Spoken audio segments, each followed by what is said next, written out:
What is up, guys? Sports Snippets, Dennis Sullivan. How the heck you doing? Sunday afternoon. Want to talk a little Miami Heat and their victory on Saturday night over the Atlanta Hawks 117-109. You do like the content this particular video, you know what to do. Go ahead, hit that thumbs up. Feel free to subscribe to my channel as well. That would be awesome. Now, want to get started. Want to talk about this game that took place Saturday. Of course, in order to talk about Saturday's game, you gotta at least bring up Friday's heartbreaking loss to the New York Knicks.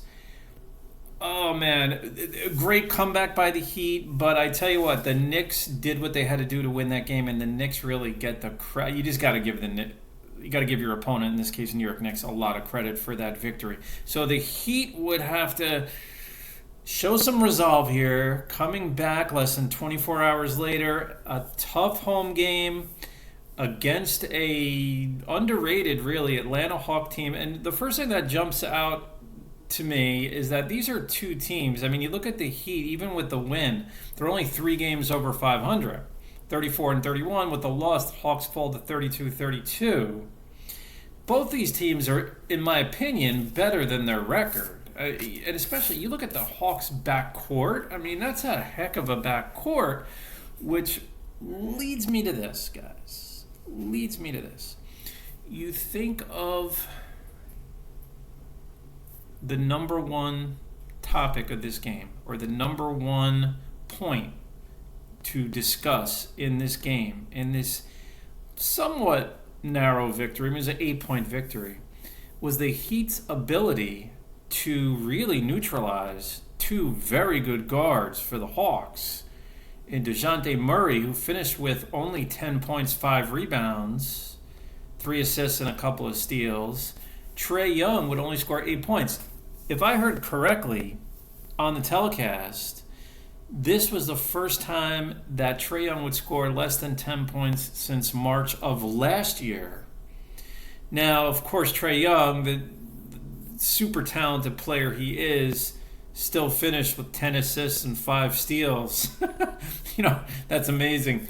And he had 4 rebounds. So, I mean, he did a lot of other things, but still to hold a player like that under 10 points is tremendous, especially since if there's one area that I have concern with, and still do, even after this victory and after showing some tremendous defense against 2 really good guards, is the Heat's consistency on the defensive end of the court. Let's be honest, guys. You go back the night before against the Knicks, right? They allowed like 71 points to the Knicks in the first half. So it's those lapses and quarters, and even in some cases halves of games, where the Heat are just allowing too many points. Clint Capela was a force for Atlanta. He finished double-double, 16 and 13, a steal and a block. And before I get to the Heat and how things went there, let's not forget that DeAndre Hunter had 17 points. John Collins was quiet, 3 points and a rebound. Saddiq Bey. Okay, this guy was big for the Hawks off the bench. 22 points, 3 rebounds. He had a couple of steals. Bogdan, that is, 13 off the bench and a steal. Okongwu, 15 points, 4 rebounds. Okongwu is a nice player. I like him. He's very active on the glass, around the basket. Jalen Johnson had 5 points, 4 rebounds, 2 assists. For the Heat, here we go. It was Bam's night. It was definitely Bam's night. He played tremendous. Bam has definitely improved over the years with his touch, really, around the basket, the floaters. Even the short to mid-range jumper is a little bit more effective now, from what I'm seeing from Bam. 30 points, 11 rebounds, 5 assists, a steal and 2 blocks. Jimmy Butler, kind of a low scoring game for him by his standards, 15 points. But then he has 11 rebounds, 7 assists, 2 steals. Kevin Love. Now, the thing you got to keep in mind, guys, Kevin Love is definitely playing a reserved role for the Heat. He's not even like in the top 3 options, because you got Herro, Butler, and Bam. Those are your top 3 options on at least for the starting 5. when it comes to who's going to be taking the shots and being put in situations where they could score. But Kevin Love is going to be a nice addition, as is Cody Zeller, who played very well off the bench. Love finishes with 6 points, 5 rebounds, and a steal. Zeller would have 13 points off the bench. Only 2 rebounds I noticed for Zeller, but he's a proven rebounder. I like the addition of Cody Zeller, a physical veteran coming off the bench. I really, really like that addition for the Miami Heat. Tyler Herro, if you look at Herro today versus a couple of years ago, he's just stronger. He got himself stronger. Of course, he's a couple of years older. He was very young coming into the league, as most players are, right? He finished with 20 points, 6 rebounds, 5 assists. Gabe Vincent filling in at the point guard position, respectable 9 points, 3 assists. A guy that keeps impressing me pretty much every time I see him is Caleb Martin. He missed a few threes later in the game, but he hit a couple threes too. His long distance shooting, and his activity, his athletic ability, activity around the hoop. He can drive to the basket. He gives you a lot. In addition to his 15 points, he had a steal and a block. Victor Oladipo had 5 points, but he included 6 assists, which was second on the team, by the way, right behind Jimmy Butler.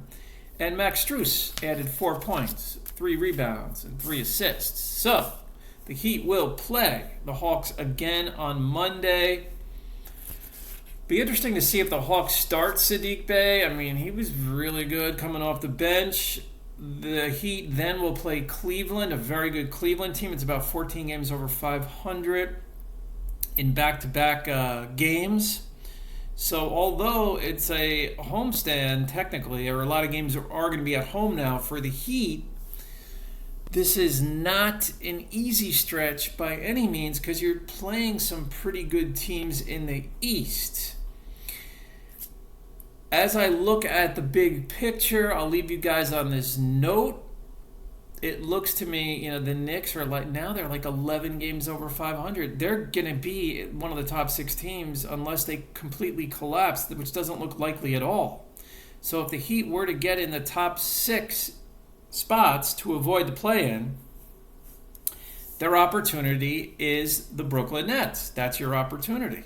The Kevin Durant-less and Kyrie Irving-less Brooklyn Nets, who have both parted ways, gone elsewhere, shall we say.